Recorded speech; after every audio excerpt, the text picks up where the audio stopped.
Donc ici, on se trouve devant la PMI de Bouéni, où j'ai commencé en tant que jeune sage-femme. J'ai été diplômée en juin 2018. Je suis arrivée à Mayotte en février 2019 et j'ai commencé à travailler ici au mois d'avril 2019 pendant 1 an et demi avant de m'installer en libéral. Alors je pense que mon premier accouchement, c'était pendant ma première année de sage-femme. Je devais avoir 18 ans, alors 18 ou 19 à peine. Et c'était exactement ce à quoi je m'attendais. C'était un grand waouh, plein d'émotions. J'étais évidemment que spectatrice à ce moment-là, hein.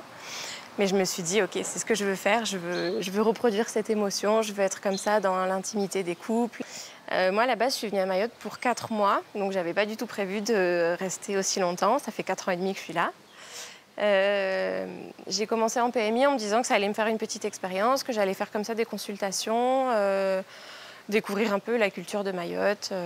Voilà. J'avais pas forcément de projet à long terme.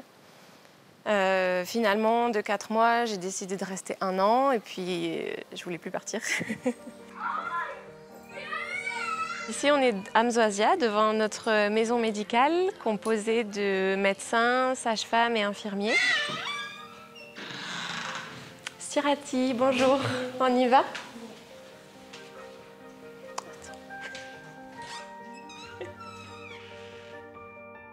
Le 19, elle a 15 jours pile aujourd'hui. Elle fait toujours bien pipi, bien caca. Oui, il n'y a pas de souci particulier. On va se peser, Naïla, comme la dernière fois. Ok? Oui. Oh bah oui, c'est compliqué. Comme c'était une grossesse que j'attendais pas du tout, on vient rencontrer Juline.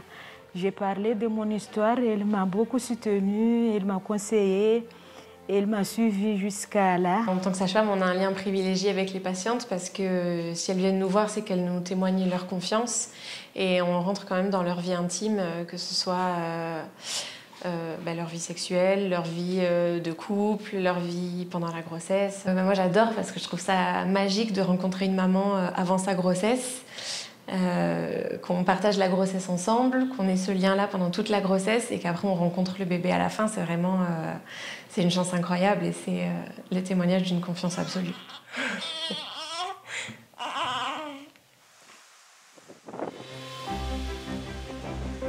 Je pense que le fait de devenir moi-même maman, ça va m'apporter pas mal d'expérience parce que pour l'instant j'ai la théorie mais pas beaucoup de pratique. Donc je pense que ça va changer ma façon de voir les choses et de travailler. Et j'ai hâte de mettre tout ça en pratique et ça va à mon avis renforcer le lien que j'ai avec les patientes. Ouais. J'ai hâte d'accoucher, j'ai hâte de rencontrer mon petit bébé, de vivre l'accouchement, de passer du côté de la patiente cette fois-ci.